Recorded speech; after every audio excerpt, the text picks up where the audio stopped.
parle souvent de rêve, de performance, de visibilité ou bien même de médailles, mais beaucoup moins de ce qui se passe derrière. Le choix difficile, le travail invisible, les sacrifices et parfois même la réalité financière. Aujourd'hui, dans Dream in Sport, on reçoit un athlète avec un parcours atypique. Ancien footballeur devenu sprinter de haut niveau, il incarne cette génération qui poursuit son rêve avec lucidité. Avec lui, on va parler de parcours, de mentalité, de coulisses et surtout de vérité. J'ai l'honneur d'accueillir aujourd'hui Bradley Lestrade. Bradley, comment est-ce que tu vas? Ça va bien et toi? Ça va bien, merci. Merci à toi. C'est un honneur pour moi et une énorme, un énorme bonheur en fait de pouvoir te recevoir aujourd'hui dans cette émission. Ça faisait vraiment un énorme moment que je voulais pouvoir discuter avec toi, discuter de ton parcours atypique, comme je l'ai dit tout à l'heure. Et j'ai vraiment hâte en fait que tu puisses nous expliquer par quoi est-ce que tu es passé. Et est-ce que tu peux te présenter, en fait, pour, celles et ceux qui te connaissent pas? Ouais, ben, tout d'abord, merci, hein. C'est vrai, ça fait un moment qu'on a dit qu'on voulait faire ce podcast, cette émission et tout. Ça fait vraiment ouais, un bail qu'on dit: «Ah, faut qu'on tourne ensemble» Mais vraiment. et bah, du coup, moi, c'est Bradley Lestrade. J'ai 24 ans actuellement et ça fait maintenant 7 ans que je fais du sprint. Mmh. À côté, je fais un master, à l'Uni en management du sport. Mais principalement, ouais, je fais, du sprint 100 mètres, 200 mètres et relais.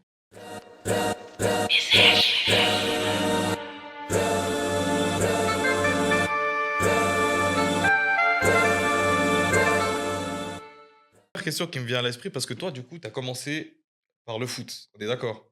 Ouais, j'ai fait plein de sports en vrai depuis Ouais, tout petit. ouais, J'ai même fait des arts martiaux au OK. Vietnam. J'ai fait quoi? Du tennis, basket, foot. Vraiment depuis tout petit, j'ai toujours aimé, faire du sport. Mmh. Mais c'est vrai que le foot, c'est resté pendant 13 ans de ma vie. Même, quand je faisais du tennis, je Mmh. faisais du foot. Quand j'avais la natation, j'avais le foot aussi. Donc, c'est vrai que un peu mon fil rouge tout au long de ma croissance, c'était le foot, ouais. Ouais, mais du coup, ton rêve premier dans le sport, c'était dans quelle discipline? Parce que justement, tu dis que tu as fait pas mal de sports, mais quand tu étais vraiment tout petit, je sais pas si tu arrives à te souvenir, mais ton premier rêve dans le sport, c'était dans quelle discipline? Bah, moi, en vrai, depuis tout petit, hein, j'aime la compétition, j'aime, me dépenser et tout, donc d n'importe quel sport que je faisais, je me donnais tout le temps à 100 tu vois? Mmh. Et ben, justement, à un moment, j'enchaînais foot, tennis et natation, les 3 ensemble. Et la natation, je me souviens, chaque, week-end, on montait de niveau et à un moment donné, j'avais entraînement de foot, à la salle, là, à Numadro et après, je devais enchaîner avec natation et là, c'était plus les petits jeux et tout, c'était vraiment des bassins. Mmh. Je me souviens, ce jour-là, j'étais KO. Ma mère, elle était venue me rechercher et tout et on habitait au dernier étage, tu vois? Mmh. J'arrivais pas à monter les marches, j'étais vraiment KO et à partir de là, ben, j'ai dit: «OK, ben, la natation, j'arrête, je préfère le foot». Et à un moment, la même chose, je faisais les matchs le samedi. Après, j'avais entraînement de tennis, le samedi et chez mon père, j'étais resté un après, justement, j'avais enchaîné, foot, le match, et après le tennis et j'ai dormi tout le week-end. Mon père, il m'avait jamais vu KO comme ça donc Mmh. c'est comme ça un peu qu'à chaque fois, j'ai enlevé des disciplines et tout parce que ça faisait trop et que je me donnais aussi à fond dans tous les sports et ouais, je pense, depuis tout petit, en fait, je kiffe trop la compète, Moi, j'ai plusieurs questions qui me viennent déjà à l'esprit. C'est la première, comment ça se fait que, tu étais autant impliqué dans le sport? Est-ce que, dans en fait, est-ce que tu as une famille de sportifs, en fait? non, même pas forcément, en vrai, c'est juste, ben, j'ai eu la chance, d'avoir des parents qui me soutiennent justement dans le fait de faire du sport. J'ai aussi fait de la musique, de la batterie, heu, ils aimaient bien enfin, moi, j'aimais bien, un peu toucher à tout et mes parents m'accompagnaient dans ce chemin-là et ouais, en vrai, c'est juste j'avais besoin de me dépenser, même, au ski, tu vois? Je pouvais faire, les journées au ski et tout Mmh. et ouais, j'ai vraiment eu de la chance d'avoir la possibilité de toucher à tout et Mmh. que mes parents m'accompagnent, dans ça, en fait. Parce que toi, tu as des frères et sœurs? Tu es le plus grand? Enfin, tu es situé comment dans ta famille? Ouais, j'ai 2 grandes sœurs et Mmh. une petite sœur. Et puis elles étaient aussi autant impliquées dans le sport que toi ou pas du tout? Non, Non. OK. non, mes 2 grandes sœurs, bah, il y avait une, elle aimait un peu, elle voulait former son équipe de football américain, à Chaux-de-Fonds à l'époque, Mmh. mais sinon ça a jamais été, vraiment une famille de sportifs ou quoi. Mmh. Mmh. Et tu sais, des fois, il y a un peu ces stéréotypes, ces clichés que le garçon, il doit faire du sport. Enfin, tu vois ce que je veux dire? Il doit faire du foot ou quoi que ce soit. Est-ce que le fait que tu sois le seul garçon de ta famille, de la fratrie, ait eu un impact à ce que tu fasses autant de sport? Ou pas spécial ou tu penses pas? Non, je pense pas, hein. En vrai, c'est juste moi, j'aimais trop me dépenser, que ce soit Mmh. avec, ben, justement, j'ai souvent fait des sports, collectifs, avoir des potes et tout, jouer, tu vois? Ben, le foot, c'est avant tout un jeu. Mmh. J'allais au foot, je voyais les copains, on jouait ensemble et là, même avec le basket, tu vois? Même le tennis, je faisais avec mes cousins, on allait, on faisait le cours ensemble et c'était vraiment pouvoir jouer ensemble, et se dépenser en même temps. Mmh. OK. Et du coup, tu dis que, là, on va prendre un peu plus, l'axe football. Mmh. Donc le football, ça a eu, un impact assez important dans ta vie, en tout cas dans les débuts, c'est juste. Hem, Est-ce que tu rêvais de foot? Ou tu allais au foot juste parce que, bah, tu aimais bien faire du sport et parce que tu avais des amis là-bas? Non, le foot en vrai, ben, tu vois, pendant les 13 années que j'ai fait, je faisais d'autres sports, mais je revenais tout le temps au foot. Donc c'était vraiment un élément que je kiffais. Heu, à l'époque, quand j'étais en E, F et tout, j'aimais trop Balotelli. Mmh. J'achetais les Pumas là, coupe du monde 2010, tu vois? Mmh mh. Comme Balotelli, je faisais même la crête, comme lui, tu vois? Ouais, il y a une photo comme ça. Mais pour dire genre, ouais, j'aimais Didier Drogba, tout ça, Mmh. vraiment, je suis encore, j'aime encore le foot, tu vois? Je suis et tout, à une autre échelle, mais vraiment depuis que je suis petit, le foot, ça tu vois, j'aimais marquer des buts, célébrer et tout, Mmh. c'est un truc que je kiffais vraiment, ouais. D'accord, et est-ce que tu arrives à nous dire ce que tu aimais le plus dans le foot? Ce qui t'a fait vraiment rester autant longtemps dans le sport? Parce que justement, tu dis que, OK, tu faisais d'autres sports, mais à chaque fois, tu revenais dans le foot. Donc comment ça se fait que tu crochais autant avec le foot? Je pense que c'est aussi avec, les gens, les potes qui étaient, dans l'équipe et tout. Heu, à chaque fois, je crochais avec eux. On était tout le temps une bonne bande de potes et tout. Mmh. Donc ça faisait beaucoup. Tu vois, moi, je savais que je courais vite, mais s'il y avait pas eu mon coach de foot qui m'a dit: «Ah viens, on va à un entraînement», je me serais jamais dit: «Ah vas-y, je vais commencer l'athlétisme», tu vois? Mmh. Mmh. Bah, c'est une Et belle transition que tu es en train de faire parce que justement, la question que j'allais te poser, c'est comment tu te mets à l'athlétisme, au sprint, alors que tu aimes autant le foot et qu'au final, aujourd'hui, ta discipline principale, c'est le sprint? mmh.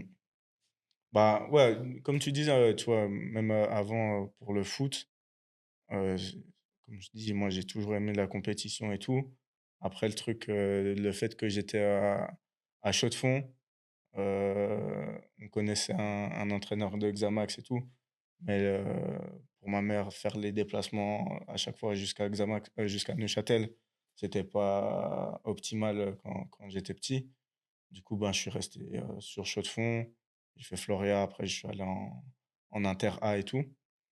Mais, du coup, depuis tout petit, tu vois, je savais que je courais vite.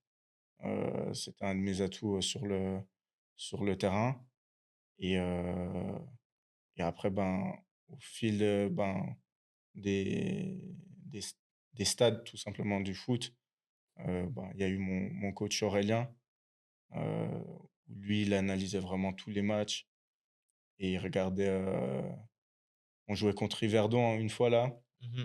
et justement, il y avait un des joueurs d'Yverdon qui était connu pour, être rapide et sur les vidéos, ben, il voyait que je partais avec 5 mètres de retard.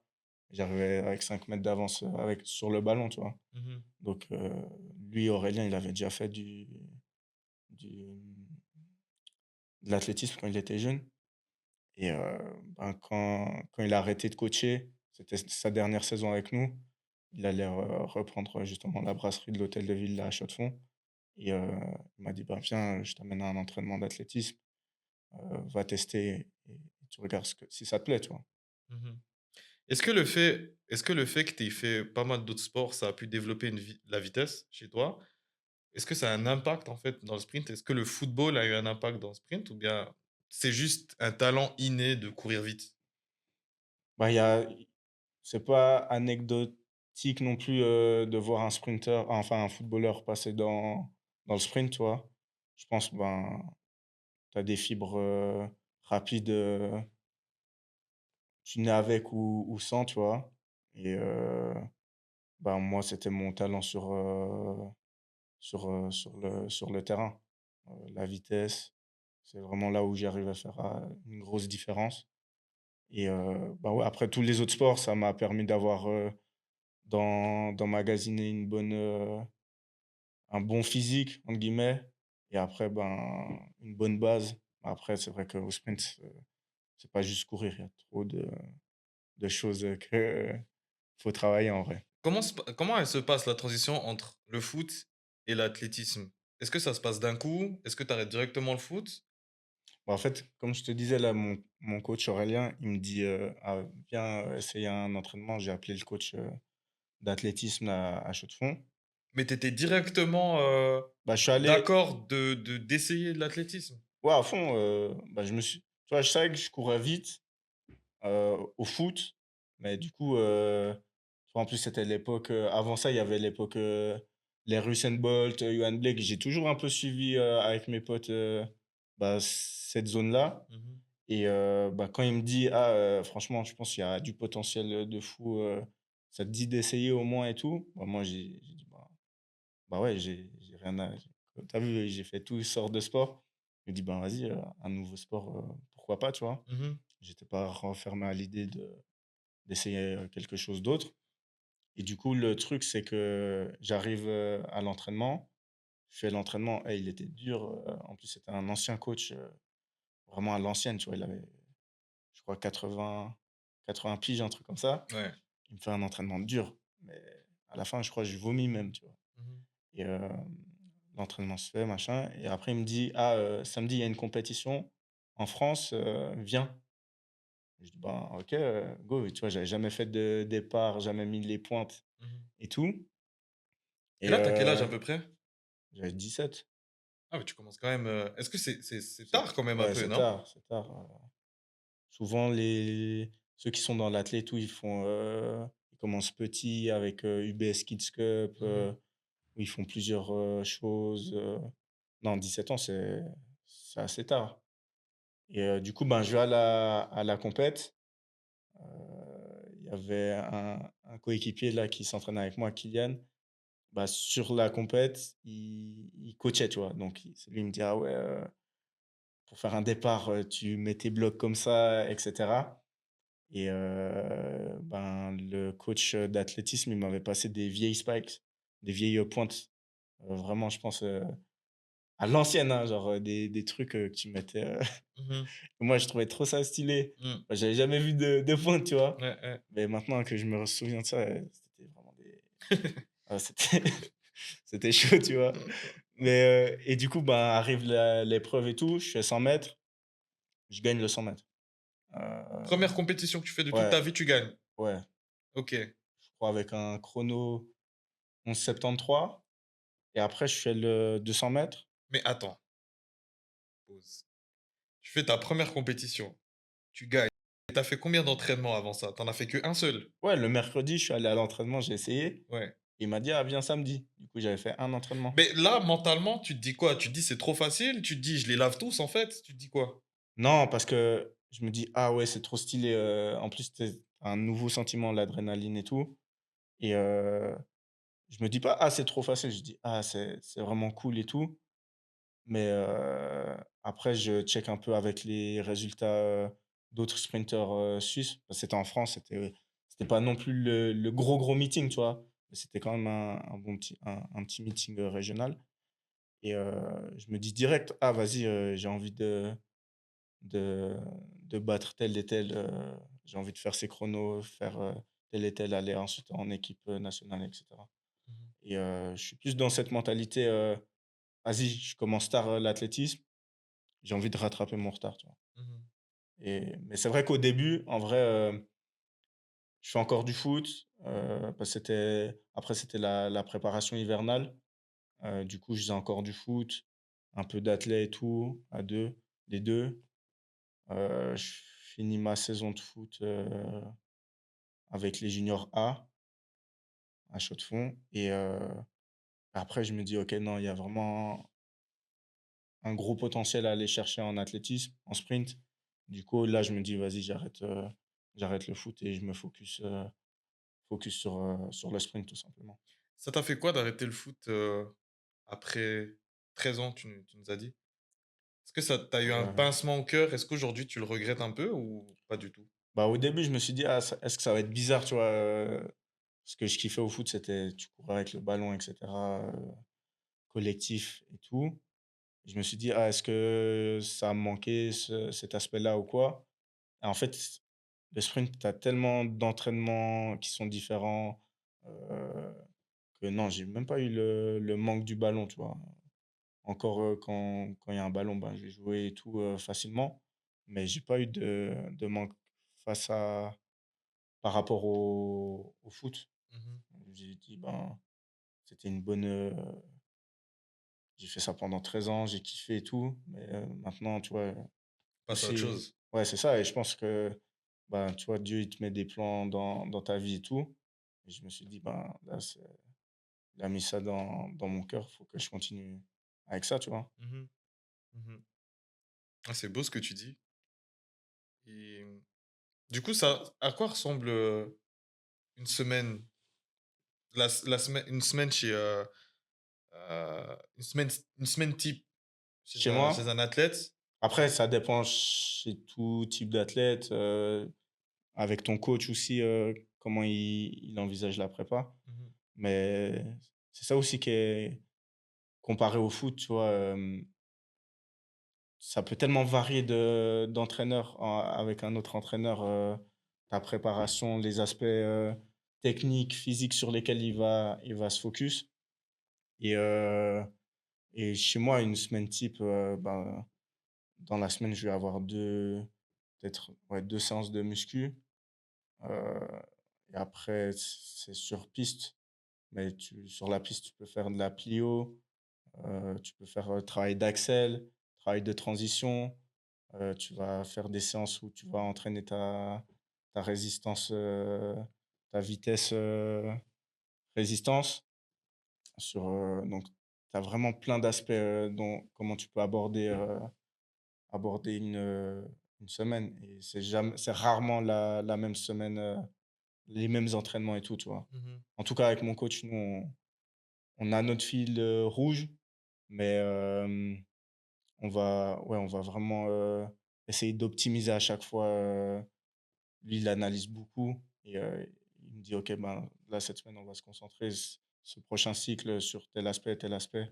Et et après, c'est plus des petits cycles, en fait. Est-ce que c'est parce que tu es un athlète de haut niveau que vous êtes autant sur les détails? Ou est-ce que dès le début, en fait, tu as toujours été ou les autres athlètes aussi sont autant sur ces détails-là? Alors, les détails, c'est venu plus actuellement. Quand j'ai commencé, bah, j'ai fait à chaux de fonds avec, l'ancien coach, pendant, ouais, quelques mois.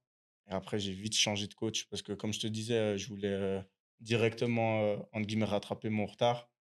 Et j'ai tout de suite, cherché à m'entourer d'un coach, un préparateur physique, un autre coach de de sprint. Et après, maintenant, bah, mon coach, il fait tout, que Mmh. ce soit, la prépa physique, l'aspect, technique et cetera. Mais ouais, je pense dès le début, en fait, j'avais cette mentalité de vouloir rattraper mon «retard» entre guillemets et du coup, ça m'a toujours donné la motivation de vraiment être un gros travailleur, tu vois? À Mmh. l'entraînement. Et est-ce que tu avais cette même motivation dans le foot?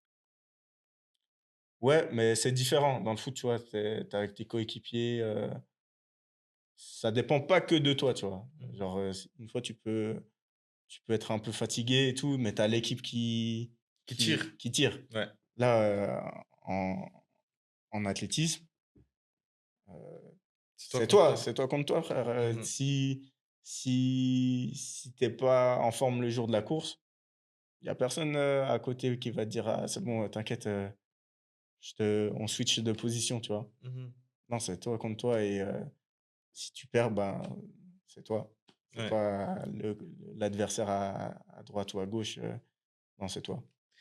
C'est super intéressant ce que tu me dis parce que du coup, ça me permet de passer à ma prochaine question, c'est comment tu te sens et comment tu gères toute contre-performance, en fait, dans tes compétitions? Du moment où tu performes pas, en fait, comment est-ce que tu gères cette frustration? En vrai, c'est un processus, tu vois? J'ai aussi énormément appris, avec l'athlétisme, que ce soit sur mon corps, comment l'optimiser, comment, éviter les blessures et cetera et bah, sur les contre-performances, bah, c'est juste comment tu vas répondre face à cette contre-performance. Si tu vas rester, dans ton mental à rêvasser à chaque fois et dire: «Ah vas-y, j'aurais pu faire ça. Ah pourquoi j'ai pas perfé?» et tout et que, ben, c'est juste du négatif, tu vois? Mmh. Et si tu as pas perfait à une compète, bah, tu regardes: «OK, ben, la prochaine, je peux mieux faire, c'est une nouvelle chance» et et ouais, je pense que c'est comme ça qu'il faut réfléchir. C'est pas rester focus sur du négatif mais prendre, comme un tremplin, comment Mmh. rebondir, sur, quelque chose que tu as pas bien fait. Mmh. Après ça veut pas dire, tu vois, on avait loupé, la qualification pour les Jeux de 5 millièmes. Après, ben, toute la saison, on a un peu couru derrière, cette qualif, avec, le temps. Mais si, au final ça s'est pas fait, malheureusement, mais la vie continue, tu vois? C'est pas les seuls, jeux qu'il y avait. Il y a Los Angeles. Du coup, c'est juste comment tu rebondis et comment tu vois la chose Mmh. et voilà, après comme je disais, c'est un sport, où tu es seul face à toi-même. Tu es humain, tu peux pas tout le temps être au top et il y a des choses, qui font que il y a des fois, ça va être, plus difficile que d'autres. Mmh. Il y a des jours où tu vas juste tout flamber. Mais du coup, étant donné que tu es, dans un sport «individuel», entre guillemets, parce qu'on parlera aussi de cet aspect où tu cours, en relais, est-ce que tu es amené à être obligé à faire du développement personnel, à lire des livres, à regarder des podcasts, écouter des podcasts, je sais pas, avoir des séances avec un psy peut-être?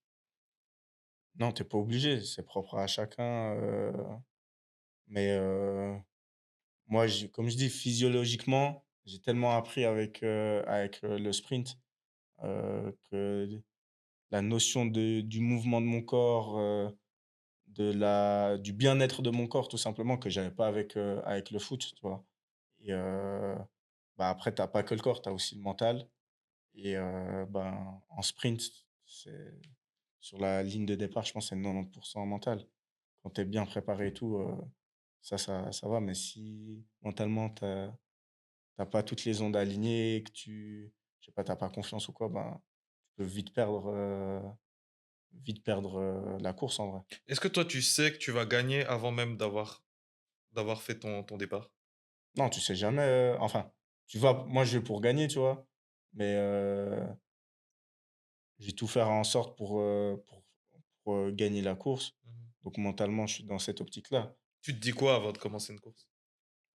Enfin, avant ton départ, qu'est-ce que tu te dis? Je Avant mon départ, je pense plus à rien, mais Ouais. C'est moment présent et ouais, je pense plus à rien en vrai. Tu fais Heu, est-ce que tu fais un peu de respiration ou en fait, explique-nous un peu comment ça se passe juste avant que quand tu commences à prendre tes marques? Quand on est derrière les starting blocks, Ouais. bah, en vrai, c'est comme si je tourne, mon cerveau sur off, tu vois? C'est moi, la piste et bah, je suis juste présent avec moi-même et sur, heu, ouais, j'attends le coup de départ, pour partir et après, ben, ça dépend aussi de l'importance de la course, mais tu as de toute façon de l'adrénaline, qui va venir, surtout dans des grands championnats et tout. Mais, ouais, je dirais, moi, derrière mon starting block, c'est juste, je suis focus. Je veux arriver, sur, à la fin le premier et je calibre juste, j'essaie de calibrer mes ondes et Mmh. c'est tout. Est-ce que tu penses que le sprint, c'est un sport qui est un peu sous-coté? Parce que la plupart des personnes qui ne sont pas du tout, connaisseurs de cette discipline pensent qu'on va juste courir. Moi, je pense que c'est sous-coté, heu, parce que, ouais, il y a un grand manque de connaissances, sur le sprint et l'athlétisme en général.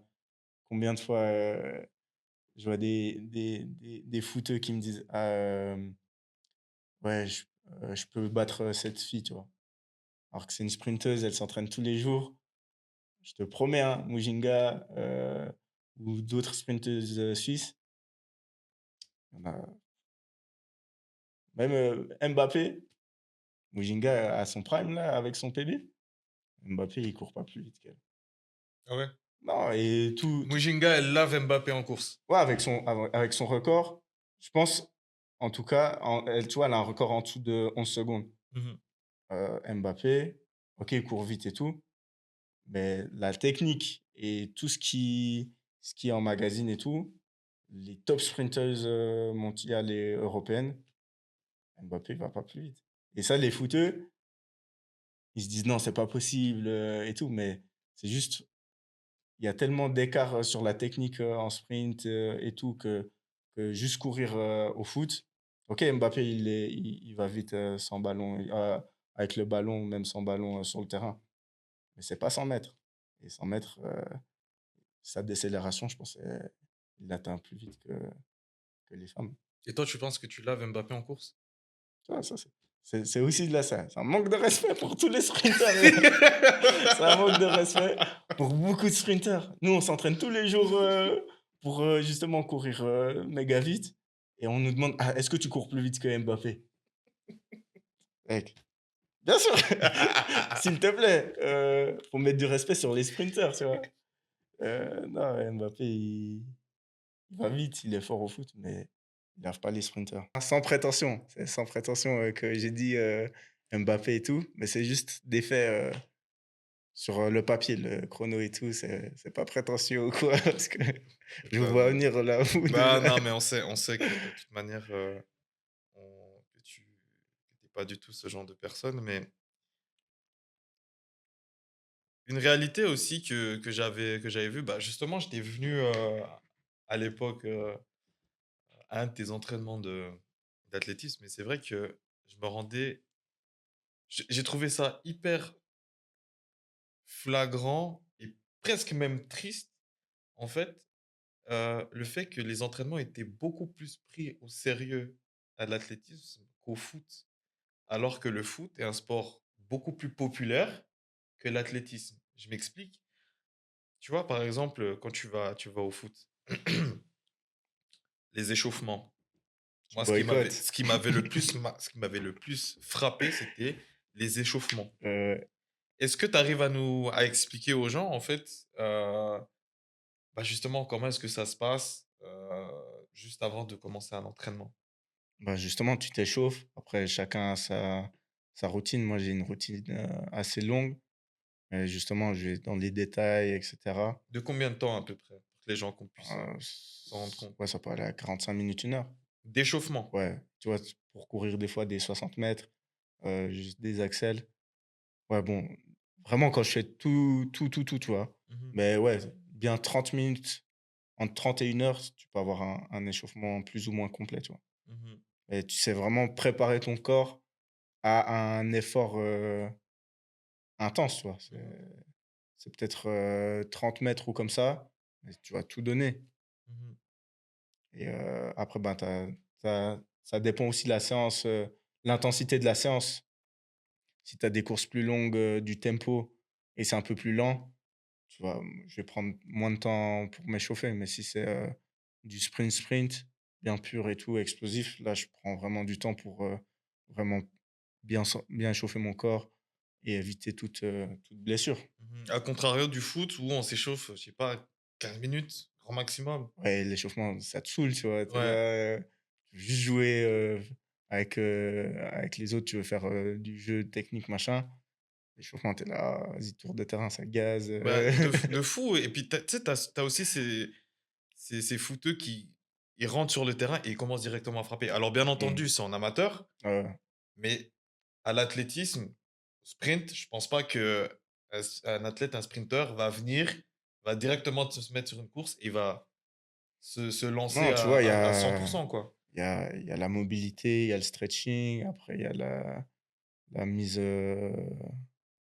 ouais, tu commences à chauffer plus ton corps et tout avec des gammes, tu fais du renfort musculaire, Mmh. il y a plein d'aspects en vrai que tu fais, tu vois? Mmh. Donc en fait, c'est vraiment pas, à prendre à la légère en fait le sprint. Non, mais même pas que le sprint, tu vois? En l'athlétisme en général, Ouais. là, j'étais en camp d'entraînement avec, des décathlètes, heptathlètes. J'ai jamais vu des machines de guerre, comme ça, mec. Genre, ils sont là, une matinée, ils vont enchaîner 3 disciplines Mmh. d'entraînement et non, c'est vraiment c'est vraiment du charbon, tu vois? Le Mmh. charbon réel, pur et dur, tu vois? Mmh. Mmh. Et Là, j'aimerais t'amener sur sur un autre sujet. Un sujet qui, je pense, va parler aussi pas mal, aux gens, que les personnes, en fait, peuvent potentiellement se poser la question, c'est: est-ce que tu arrives à nous dire si aujourd'hui tu vis du sprint, de l'athlétisme? alors, non, actuellement, j'arrive, enfin, si je voulais vivre, comment dire? Par exemple, si on garde cette différence entre le foot et l'athlétisme. Foot, tu vas être, payé, mensuellement et cetera. Athlétisme, c'est plus, toi, tu recherches tes sponsors et c'est tes sponsors qui vont te faire vivre et du coup, ben, la recherche de sponsors actuellement, heu, elle est bien. Justement, c'est tout construire son image, avoir les relations avec les sponsors et aussi la performance. Même si ça, actuellement, il y a aussi, beaucoup de gens qui enfin, il y a un autre domaine où c'est plus, influenceurs. Typiquement, tu peux avoir des influenceurs sportifs Mmh. qui vont aussi aussi bien gagner leur vie. Mais ouais, du coup, vraiment le financement dans une carrière individuelle, c'est grâce aux fondations, c'est grâce aux sponsors et que tu fais. Mmh. Parce que tu nous as dit que, enfin, moi, je sais qu'à côté, tu es en études Mmh mh. aussi. Comment est-ce que mentalement, tu arrives à dealer avec le fait que finalement, tu es quand même médiatisé? Tu as gagné un nombre incalculable de compétitions, mais à contrario, bah, tu arrives pas encore à vivre en fait de ta discipline. Est-ce que c'est quand même un peu tu as quand même un peu cette frustration de dire que si tu avais un niveau entre guillemets, si je peux me permettre de te dire ça, mais similaire au foot, bah, tu Ah vivrais du bah, foot, tu bien vois ce que sûr. je veux dire? Ouais, non, Mais que en là, en vrai, fait, finalement, moi, je me vois vraiment plus comme, dans une étape de mon processus. En vrai, j'arrive à financer ma saison, j'arrive à partir en camp d'entraînement, j'arrive à faire tous mes soins, récupération. Heu, on peut toujours optimiser, mmh mais le global, j'arrive à entre guillemets «amortir». Le but, c'est vrai que c'est de ensuite pouvoir, devenir pro et d'en vivre complètement. mais je me dis pas: «Ah» c'est vrai, si j'avais le même niveau, actuellement dans un club, en foot, je pense que je gagnerais vraiment bien ma vie, mais en athlétisme, tu dois quand même faire plus, tu dois tout sport individuel en vrai, tu dois faire plus, montrer plus et je pense juste, je suis dans une construction de ma carrière et ben, je mets tout en place pour, ensuite, pouvoir vivre, de ce sport. Mmh. Et tu as dit une chose qui est hyper intéressante, c'est que tu arrives à amortir, en fait, tout ce que tu investis sur toi. Est-ce que les gens ne savent pas aussi, enfin, certaines personnes, bien entendu, c'est que, par exemple, pour faire tout ce qui est camp d'entraînement, c'est financé, en fait, par toi-même?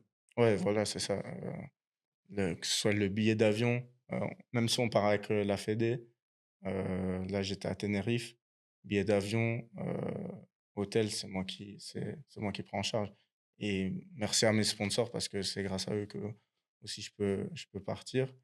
Mais c'est vrai que je suis pas encore dans une étape de ma vie où je peux vivre, pleinement du sprint. Mmh. Mais du coup, pour trouver ces sponsors-là, tu es obligé, enfin, tu fais comment? C'est quoi le processus? Comment est-ce que toi, tu as fait? Parce que un jeune athlète qui veut avoir le même niveau que toi, voire peut-être même te dépasser un jour, c'est quoi la marche à suivre, en fait? Qu'est-ce qu'il doit faire? Parce que s'il n'arrive pas à partir en camp d'entraînement, à faire ses soins et cetera, comment est-ce qu'il arrive à progresser, en fait, dans sa discipline? Bah, en vrai, Comment est-ce que tu as fait? c'est ça qui est difficile, c'est pouvoir justement, te mettre, comment dire? Mettre toutes les chances de ton côté, mais au début, tu as pas d'aide ou très peu. Du coup, c'est des choses, qui sont difficiles, tu vois? Et ouais, comment en vrai, moi, je pense que c'est juste rester, rester vrai, parce que même si tu démarches des entreprises, tu démarches quand même des entreprises qui correspondent avec tes valeurs, que tu rejoins et que si tu fais que ça, ben, ça va se ressentir tout de suite, tu vois? Mmh. Et le but, c'est juste de montrer, en gros, le projet que tu as, les ambitions que tu as et heu et trouver les bonnes personnes qui peuvent t'accompagner. Parce que moi, je me souviens qu'on avait fait, tu avais organisé dans tes débuts un repas de soutien. Mmh. Est-ce que tu conseilles aussi de faire ce genre de choses ou est-ce que tu conseilles d'abord aux athlètes de se concentrer d'abord sur sa discipline, sur sa progression, de gagner des compétitions et d'après, en fait, essayer de chercher des sponsors ou d'investir un peu plus? Non, en vrai, je pense que chercher, de l'aide autour de soi, bah, justement, le repas de soutien que j'avais fait, même là, je me souviens, bon, on n'avait pas pris une énorme salle. Je me souviens que on avait même dû, stopper à un moment le partage parce qu'on était arrivé à la capacité maximale de la salle et ça m'a juste montré que les gens étaient là, prêts à soutenir, quelqu'un de proche, tu vois? Ou de la région et comment tu veux aussi, être au top niveau si on t'aide pas dans tes débuts, tu vois? Donc moi, je pense juste faut réussir à transmettre ce que tu veux faire, à l'avenir. Certes, il y a les résultats aussi, mais montrer que tu as besoin de soutien pour, concret, tu vois? Tu dis, «OK, si vous m'aidez, ben, je vais pouvoir, mettre un meilleur accent sur ma récup, je vais pouvoir, partir en camp d'entraînement dans de bonnes conditions». Et au final, tu prends ce sponsor avec toi et il t'accompagne dans ta journée. Après les résultats qui suivent, les résultats que tu fais, ben, c'est aussi grâce, à ce soutien-là qu'ils font. C'est drôle parce que ça me fait penser au final, en fait, tu t'es pas forcément lancé dans un sport, individuel au final. Parce que toutes ces personnes qui te soutiennent font partie de ta team. Tu vois ce que je veux Ouais, dire? non, c'est totalement Donc ça, c'est donc au comment final, tu quand tu cours, en fait, quand tu performes, c'est OK, c'est pour toi et puis le nom qu'on va voir, c'est Bradley Lestrade. ouais. Mais en fait, tu cours aussi pour toutes ces personnes qui t'ont soutenu. Ouais, c'est ça, c'est tout l'organisme que tu mets, toutes les personnes que tu as autour de toi qui sont aussi dans ton parcours sportif et au final, c'est toi qui les représente, sur la piste, tu vois? Mmh. Mais c'est vrai que c'est individuellement, c'est toi qui vas te mettre au travail, qui va faire les choses et tout. Mais à côté, tu as tout, ouais, tout un, comment dire? Ouais, tout un groupe de personnes qui est là et qui te suit. Mmh. Mmh. Et quand tu participes à ces compétitions, est-ce que quelque part tu as quand même une pensée pour toutes ces personnes qui, bah, par exemple, qui étaient à ton repas de soutien, qui t'ont soutenu, qui t'envoient des messages? Oui, bah, justement, comme je dis, par exemple, pendant la saison, je vais aller m'entraîner à l'étranger, chercher les bonnes conditions, je vais faire le maximum pour, récupérer, aller chez le masseur physio, ostéo et du coup, si j'arrive, après, au championnat d'Europe, au championnat du monde, bah, j'y suis pas allé tout seul, tu vois? Il y a le coach, il y a le staff, donc il y a les personnes qui t'ont permis de faire, de mettre, en application, tout tout ce que tu as fait pendant la saison. Donc c'est sûr, moi, j'essaie à chaque fois de remercier, bah, quand je pars en camp, ou même, de faire suivre, les personnes et justement pour leur montrer aussi les insides Mmh. et ben, voilà, leur, contribution n'a pas servi à rien, tu vois? Mmh. Mmh. Je vais revenir un peu en arrière et tu avais dit une chose, tu avais dit une phrase tout à l'heure qui m'a frappé. Tu nous as parlé du fait que c'est Dieu qui a mis, l'athlétisme, je sais tu l'as peut-être pas forcément formulé comme ça Ouais, exactement, mais, tu as dit que c'était Dieu qui avait mis l'athlétisme en fait ce sur ta projet, route. ouais, Voilà, en moi, ouais. exactement. Est-ce que tu arrives à nous parler, de l'importance qu'a la foi, en fait, dans ta discipline ou bien même dans ta vie? Bah, en vrai, tu vois, même quand je faisais du foot, si on reste toujours dans ce parallèle-là, ben, je priais avant les matchs, et cetera, mais là où je pense j'ai ma foi a vraiment, grandi, c'est avec l'athlétisme où j'ai dit: «OK, ben, je connais que j'ai ce don depuis, que je suis petit. Mais en fait, ce don, c'est pas moi qui qui l'ai développé. Enfin, je l'ai développé par la suite, mais c'est Dieu qui l'a mis en moi et aujourd'hui, ce que j'essaye de enfin, ce que je veux faire, c'est vraiment mettre à contribution ce don pour sa gloire et pas la mienne», tu vois? Donc c'est aussi ce mindset que j'ai, quand je suis sur la piste.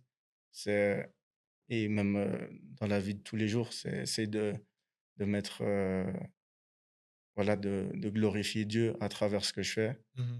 et quand j'ai un don de vitesse, ben, c'est de l'utiliser à bon escient et pouvoir le montrer, comme ça aux gens, tu vois? Mmh. Est-ce que tu as une phrase ou un verset que tu relis un peu, souvent et qui te permet de t'accrocher, en fait, à ce rêve-là J'en ai pas un particulier? en particulier, mais comme je disais, c'est, si tu vas, par exemple, essayer de mettre, tu veux absolument quelque chose, ça se passe pas ça revient sur la question d'avant, comment tu fais pour, rebondir aussi sur, des échecs? Bah, c'est pas une fin en soi. Si Dieu a pas voulu, ce jour-là, c'est peut-être, tu sais pas ce qui t'attend derrière et souvent, tu vois, c'est des tu connais pas, demain, Le donc lendemain, ouais, ouais, le c'est ça. lendemain, il est inconnu, quoi. Donc en vrai, voilà, si j'ai un verset à garder, c'est: «À chaque jour suffit sa peine», tu vois? Et ça sert à rien de te projeter à demain. Essaye juste de vivre le moment présent. Fais tout, essaye de tout mettre en place pour, être une meilleure, personne maintenant et et demain s'occupera de demain, tu vois? Dans tous les cas, peu importe ce que tu fais et même pas forcément par rapport, à l'athlète, mais tu peux jamais plaire à tout le monde, tu vois? Donc c'est pour ça que Mmh. c'est important, de rester vrai, par rapport à soi-même et d'avoir, le regard des autres vraiment sur le côté, tu vois? Mmh. Et parce que peu importe ce que tu vas faire, il y a des gens, ça va leur plaire, d'autres personnes, ça ils vont pas aimer et c'est impossible de plaire à tout le monde, tu vois? Même Mmh. Jésus, il plaisait pas à tout le monde donc Ouais, c'est très, très fort ce que tu dis et merci pour ce partage parce que c'est vrai qu'il y a pas tout le monde qui est forcément d'accord, tu vois, d'exposer ou de parler de sa foi, donc c'est pour ça que je t'en remercie. Et tu parlais de rester concentré sur l'instant présent, mais toi, ton lendemain, tu y penses aussi? Quelle est Quelles sont tes ambitions? Quelle est ta vision pour ton futur? Ouais, c'est sûr, on met des plans, heu, je mets des plans, des objectifs que j'ai à moyen, long terme, heu, de pouvoir performer, au plus haut niveau sur la scène européenne, mondiale. C'est un rêve carrément ou bien? Ouais, de pouvoir, vraiment vivre, j'ai déjà eu de l'expérience aussi avec le relais, mais pouvoir aussi le vivre, en individuel, c'est ce pourquoi je travaille, pour le moyen long terme OK. et mais après c'est comment chaque jour tu mets en application pour atteindre, atteindre, cet objectif. Mmh. Et tu dirais quoi, au Bradley qui vient de commencer, le sprint? Quel conseil est-ce que tu lui donnerais? Heu, Ne pas vouloir précipiter en vrai. Justement, fais confiance, à ce plan. Si tu commences à 17 ans, c'est pas tu commences en retard, mais garde cette motivation de travailler dur chaque jour et mais juste ne précipite pas les choses, ne pas essayer de précipiter les choses. Et est-ce que tu considères que tu as déjà réussi dans le sport, actuellement? Réussi, non, je pense que je suis dans un bon chemin, mais qu'il me reste encore beaucoup, beaucoup de potentiel à aller exploiter, beaucoup de choses à aller chercher, pour dire que j'ai vraiment réussi, dans ma carrière. Et à quel moment est-ce que tu auras considéré que tu as réussi dans le sport? Ça, je sais pas. On verra, au moment venu, ce que j'ai à découvrir, mais quand exactement, je saurais pas. Je te le redirai, à l'occasion quand je vais Je dire: t'attendrai, «OK, j'espère. patience, c'est bon, là, j'ai réussi». J'aurais hâte de cet Ouais. épisode où on Mais aussi, tu vois, pourra souvent avec les sportifs, on veut toujours plus. ouais. Donc peut-être c'est plus après la carrière, tu vas dire: «Ah OK, à ce moment-là, Mmh. je pense que j'avais vraiment réussi», ou Mmh, même à la fin de ta carrière, tu dis: «C'est bon, j'ai mais à fini». défaut de vouloir plus, vouloir toujours plus, est-ce que tu arrives quand même à te satisfaire de ce que tu as déjà? Oui, mais ne pas se reposer sur ce que j'ai, tu vois? Mmh. Heu, Kiffer, être reconnaissant de ce qui a été accompli, ça, combien de personnes, voudraient faire, des choses que l'autre fait, tu vois? Mmh. Mais au final, c'est juste pas se reposer sur ce que tu as et continuer d'avancer, de continuer de vouloir toujours faire mieux, plus et pas forcément être un éternel insatisfait, mais rechercher quand même toujours, t'améliorer parce que tu vas jamais être parfait, tu vois? Donc tendre vers cette, perfection, c'est travailler chaque jour en final, je pense. OK. Et un dernier message pour la communauté d'Irminsul? Un dernier message, ouais, faut être des bosseurs, on n'a rien sans rien, je pense. OK. Bradley Bradley, merci beaucoup pour cet échange qui a été riche. Merci de nous avoir permis de te connaître un peu mieux, heu, de t'être dévoilé à nous et qu'est-ce qu'on peut te souhaiter pour la suite? La santé et du bonheur, hein. On va te souhaiter la santé, le bonheur et énormément de réussite. C'est ça